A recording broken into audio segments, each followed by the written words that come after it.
Malaysia দক্ষিণ পূর্ব এশীয় দেশগুলোর সংস্থা আসিয়ানে যোগদানের জন্য বাংলাদেশের প্রস্তাবে সমর্থন জানিয়েছে।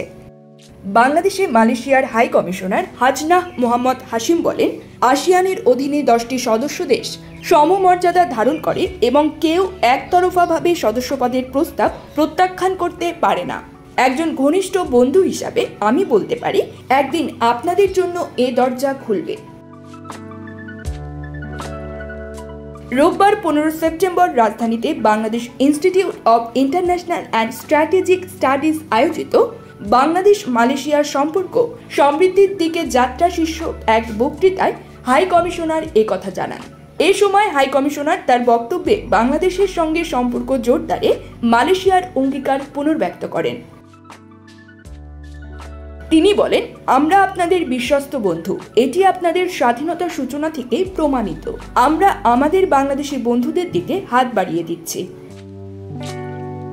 আসিয়ান সদস্যপদ প্রস্তাবের বিষয়ে বাংলাদেশের প্রধান উপদেষ্টার সাথে আলোচনার কথা উল্লেখ করে হাশিম বাংলাদেশের সদস্যপদ লাভের আবেদন মালয়েশিয়ার উন্মুক্ত সমর্থনের ওপর জোর দেন।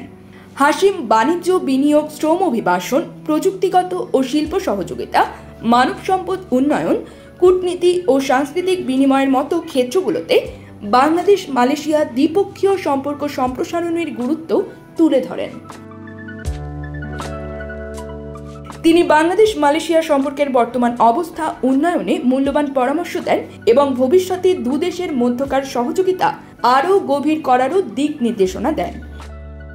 বাংলাদেশের অতিরিক্ত পররাষ্ট্র সচিব রাষ্ট্রদূত এম রিয়াজ হামিদুল্লাহ অনুষ্ঠানে বিশেষ অতিথি হিসেবে উপস্থিত ছিলেন। হাই কমিশনার হাশিম মূল প্রবন্ধ উপস্থাপন করেন। অধিবেশনে সভাপতিত্ব করেন BIISS এর চেয়ারম্যান রাষ্ট্রদূত AFM গাউসুল আজম সরকার। স্বাগত বক্তব্য রাখেন BIISS এর মহাপরিচালক মেজর জেনারেল ইফতেখার আনিস। বক্তৃতার পর বাংলাদেশ মালয়েশিয়া সম্পর্ককে কিভাবে আরও জোরদার করা যায় সে বিষয়ে মুক্ত আলোচনা অনুষ্ঠিত হয়।